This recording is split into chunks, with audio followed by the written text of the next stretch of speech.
YouTube ಚಾನಲ್ಗೆ ಸ್ವಾಗತ. ಎಲ್ಲರಿಗೂ ನಮಸ್ಕಾರ. 6ನೇ ತರಗತಿ ಪಾಠ 7 ಯಾನ ಕುರಿತೊಂದು ಪತ್ರ. ಈ ಗದ್ಯ ಭಾಗದ ಪ್ರಶ್ನೋತ್ತರಗಳ ವಿಡಿಯೋ ಇಷ್ಟವಾದಲ್ಲಿ ಪ್ಲೀಸ್ ನಮ್ಮ ಚಾನಲ್ಗೊಂದು ಲೈಕ್ ಮಾಡಿ, ಸಬ್ಸ್ಕ್ರೈಬ್ ಮಾಡಿ, ಶೇರ್ ಮಾಡಿ. ಇದರಲ್ಲಿ ಕವಿ ಪರಿಚಯ ಇಲ್ಲ, ಹಾಗಾಗಿ ಪದಗಳ ಅರ್ಥ ಮೊದಲನೇದಾಗಿ ಬರಲಾಗಿದೆ. ಇನ್ನು ಸಂದೇಶ ಅಂದರೆ ಸುದ್ದಿ, ವಿನಿಮಯ ಅಂದರೆ ಒಂದಕ್ಕೆ ಬದಲಾಗಿ ಮತ್ತೊಂದನ್ನು ಕೊಡುವಿಕೆ, ಚೂಟಿ ಅಂದರೆ ಚುರುಕು, ಲವಲವಿಕೆ, ವಿಶೇಷ ಪ್ರತ್ಯೇಕವಾದ ವಿಶಿಷ್ಟವಾದ, ಗಗನಚುಂಬಿ ಆಕಾಶವನ್ನು ಮುಟ್ಟುವಂಥದ್ದು, ಹೆಂಬಂಡೆ ದೊಡ್ಡದಾದ ಕಲ್ಲು, ಇಕ್ಕಟ್ಟು, ಸಂದಿಗ್ಧ, ಕಿರಿದಾದ, ಶಿಖರ ಅಂದರೆ ಮರ ಬೆಟ್ಟಗಳ ತುದಿ, ದೇವಾಲಯಗಳು, ಉತ್ಪತ್ತಿ ಅಂದರೆ ಸೃಷ್ಟಿ, ಉಂಟಾಗು, ಹುಟ್ಟು. ಇನ್ನು ಅಭ್ಯಾಸದ ಪ್ರಶ್ನೋತ್ತರಗಳ ನೋಡೋಣ ಬನ್ನಿ. ಇಲ್ಲಿ ಪದಗಳನ್ನು ಬಳಸಿ ಸೂಕ್ತವಾದನ್ನು ಬಿಟ್ಟ ಸ್ಥಳದಲ್ಲಿ ತುಂಬಿರಿ ಅಂದಿದ್ದಾರೆ. ಅದೊಂದು ಭಾನುವಾರ ಎಲ್ಲರೂ ಡ್ಯಾಶ್ ರಾಜುವಿನ ಮನೆಗೆ ಬಂದರು. ಇಮೇಲ್ ತೆರೆಯಲು ಡ್ಯಾಶ್ ಗುಪ್ತ ಸಂಕೇತದ ಅಗತ್ಯವಿದೆ. ವಿಶೇಷ ಪತ್ರ ತಯಾರಿಸಲು ಹೇಳಿದ್ದು ಡ್ಯಾಶ್ ಪದ್ಮಿನಿ ಮೇಡಮ್. ಯಾನದ ಕುರಿತಾಗಿ ಒಂದು ಡ್ಯಾಶ್ ದಂತಕಥೆ ಇದೆ. ಯಾನದ ಚಿತ್ರಗಳನ್ನು ಅದರ ವಿವರಗಳನ್ನು ಡ್ಯಾಶ್ ರಾಗಿಣಿ ಮತ್ತು ಜೆನಿಫರ್ ಓದಿದರು. ಗುಂಪಿಗೆ ಸೇರಿದ ಪದ ಗುರುತಿಸಿ ಬರೆಯಿರಿ. ಕಾಗದ, ಪತ್ರ, ದೂರವಾಣಿ, ಓಲೆ, ದೂರವಾಣಿ, ಹೆಂಬಂಡೆ, ಹಿರಿದು ಬಂಡೆ, ಕಿರಿದು ಬಂಡೆ, ದೊಡ್ಡ ಬಂಡೆ, ಕಿರಿದು ಬಂಡೆ. ಇನ್ನು ಸಂತೋಷ, ದುಃಖ, ಆನಂದ, ಸಂತಸ, ದುಃಖ, ಸಂಪತ್ತು, ಆಪತ್ತು, ಧನ, ಐಶ್ವರ್ಯ, ಆಪತ್ತು. ಕೆಳಗಿನ ಪ್ರಶ್ನೆಗಳಿಗೆ ಒಂದು ಪದ ಮತ್ತು ವಾಕ್ಯದಲ್ಲಿ ಉತ್ತರಿಸಿರಿ. ರಾಜುವಿನ ಮನೆಗೆ ಸಲೀಂ, ರಾಗಿಣಿ, ಜೆನಿಫರ್, ಶಂಕರ್ ಬಂದರು. ಈ ಅಂಚೆ ಎಂದರೇನು? ಈ ಅಂದರೆ ಇಂಗ್ಲಿಷ್ನಲ್ಲಿ ಎಲೆಕ್ಟ್ರಾನಿಕ್ ಮೇಲ್ ಎಂದರೆ ಅಂಚೆ, ಹಾಗಾಗಿ ಎಲೆಕ್ಟ್ರಾನಿಕ್ ಮೇಲನ್ನು ಈ ಅಂಚೆ ಎನ್ನುತ್ತಾರೆ. ಯಾನದ ಯಾವ ಶಿಖರ ಉಕ್ಕಿನ ಕೋಟೆ ಅಂತಿದೆ? 290 ಅಡಿ ಎತ್ತರದ ಭೈರೇಶ್ವರ ಶಿಖರ ಯಾನದ ಉಕ್ಕಿನ ಕೋಟೆ ಅಂತಿದೆ. ಯಾನ ಕಲ್ಲು ಯಾವುದರಿಂದ ಉತ್ಪತ್ತಿಯಾಗಿದೆ? ಯಾನದ ಕಲ್ಲು ಸುಣ್ಣದ ಕಲ್ಲಿನಿಂದ ಉತ್ಪತ್ತಿಯಾಗಿದೆ.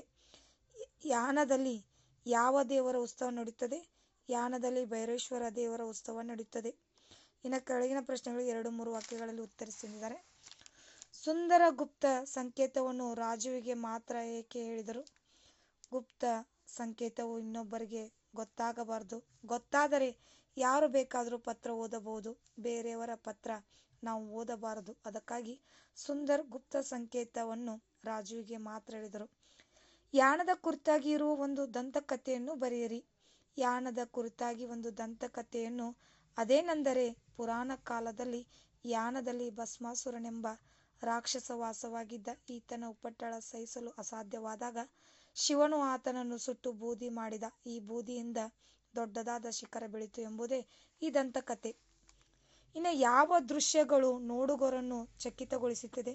ಕಾಡಿನ ಮಧ್ಯೆ ಸಾಗಿಸಿದಾಗ ನಮಗೆ ಸಿಗುವ ಮೋಹಿನಿ ಶಿಖರ.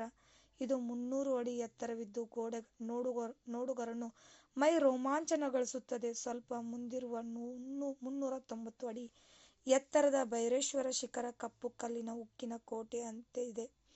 ಪ್ರಕೃತಿ ಮಾತೆಯ ಶಿಲ್ಪಿಯ ರೂಪ ತಾಳಿ ಈ ಆಕೃತಿಗಳನ್ನು ಕೆತ್ತಿರಬಹುದು ಎಂಬುವಷ್ಟರ ಮಟ್ಟಿಗೆ ಯಾನದ ದೃಶ್ಯಗಳು ನೋಡುಗರನ್ನು ಚಕಿತಗೊಳಿಸುತ್ತದೆ. ಸಂಧಿ ಬಿಡಿಸಿ ಸಂಧಿಯನ್ನು ಹೆಸರಿಸಿ. ಭಸ್ಮಾಸುರ, ಭಸ್ಮ ಪ್ಲಸ್ ಆಸುರ, ಭಸ್ಮಾಸುರ, ಸುವರ್ಣ ದೀರ್ಘ ಸಂಧಿ. ಭೈರೇಶ್ವರ, ಭೈರವ ಪ್ಲಸ್ ಈಶ್ವರ, ಭೈರೇಶ್ವರ ಗುಣ ಸಂಧಿ.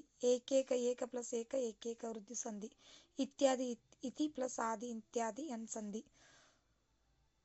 ಸೂರ್ಯೋದಯ, ಸೂರ್ಯ ಪ್ಲಸ್ ಉದಯ, ಸೂರ್ಯೋದಯ ಗುಣ ಸಂಧಿ. ನಿಮ್ಮೂರಿನ ರಸ್ತೆಗೆ ಬೀದಿ ದೀಪವನ್ನು ಅಳವಡಿಸುವಂತೆ ಕೋರಿ ಸಂಬಂಧಿಸಿದ ಕಚೇರಿಗೆ ಒಂದು ಪತ್ರ ಬರೆಯಿರಿ. ಸಹನಾ ಬಸವರಾಜ್ ಪಾಟೀಲ್, ಮಾವಿನಕಟ್ಟಿ, ಬೆಳಗಾವಿ, 21/2024. ಇವರಿಗೆ ಅಧ್ಯಕ್ಷರು, ಜಿಲ್ಲಾ ಪಂಚಾಯತ್ ಬೆಳಗಾವಿ. ಮಾನ್ಯರ, ವಿಷಯ ನಮ್ಮ ಗ್ರಾಮದಲ್ಲಿ ರಸ್ತೆಯನ್ನು ಸರಿಪಡಿಸುವಂತೆ ಕೋರಿ ಪತ್ರ.